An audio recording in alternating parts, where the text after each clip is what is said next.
Let's talk about some shortcuts when working with this system.convert class and the different methods that you can pick here. Now, you don't have to necessarily come into the object browser and select something and right-click and then copy it and paste it. That's just one way you can do it.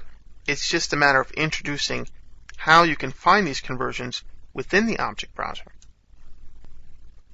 So the real thing that you're doing here is you're just understanding what you have. So you don't have to even do this, because say for example you go through and you say, okay, I need to convert to a Boolean, or you just come through first and you say, okay, what do I need to convert? Well, just get into a flow of what you're doing there. Get into a flow of what you need, and as you start to write, you're going to just start writing your code, and you're going to know basically what you're going to need as you need it. And if you need something, you're going to, while you're working, you're going to say, okay, I need to convert this, and then you're going to start to understand how it works. So you're going to be using it on demand because it's pretty easy to think about. Now, you don't come through this way, like I said. So you're coming through, but let's say you did, and you come through and you say, oh wow, there's so many Booleans here. And then you're going to say, okay, what do I need to convert from? And then you're going to pick what you're going to convert from, and then you're going to convert to. So that gets a little bit hard, a little bit too much thinking there. You want to come through and do something like this, basically. Just come through, start typing, as usual. You want to do int 32, and then you want to hit the parenthesis. And then instead of going through all 19 of these and saying, okay, this and this and that, this and that, go ahead and put in your value. If it's a string value with the number 2 and you know that it's going to successfully convert because it's going to fit within that 32-bit int, then everything's okay. So don't even worry about it. So you can even put the value in there. You can put your variable name there if you wanted to. That's a ushort.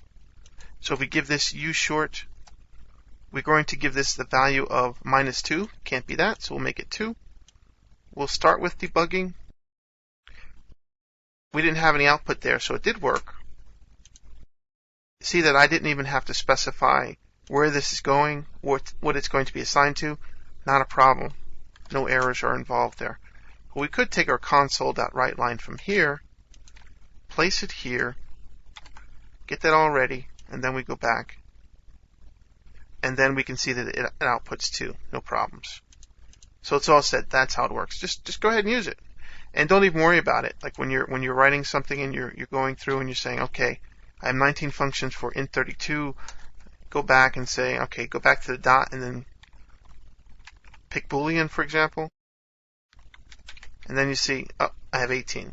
Well, chances are you're going to get something that you need, because there are additional ones that aren't necessarily converting from the basic data types. They're also doing other things that you have to just get used to, and you'll see in other sections, and they're more advanced ways of doing things.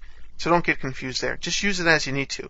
But also know that when you're converting something, you have to be careful that you're actually converting from a value that fits within a range, that it fits within what you're converting to. So let's convert to a signed byte. But instead we're going to pass in a value. And then we're going to run -222. We know that doesn't fit in the signed byte.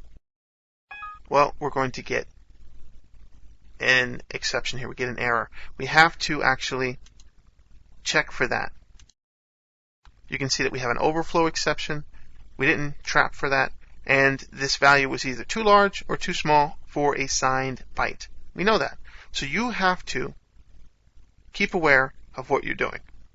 And it's also going to automatically pick a type here that it's going to fit that within. So you have to know what you're doing here within this range. You have to know what your variables are going to contain, just as an explicit cast is going to need that as well. 22 fits, no problems. So as we move forward, as we get more and more into programming, you're going to see that checking for exceptions at runtime is going to be the priority as we start to learn about those things. Checking for errors and using try-catch, for example, that we're not just dealing with our compile time errors, the errors that we get, syntax errors and other errors that we get that the compiler can find. We also need to worry about the errors that happen within the program as far as the ranges of our variables, for example, and so many different types of runtime errors that you can encounter for the most part. But a lot of it has to do with fitting within ranges, so make sure you fit within your ranges.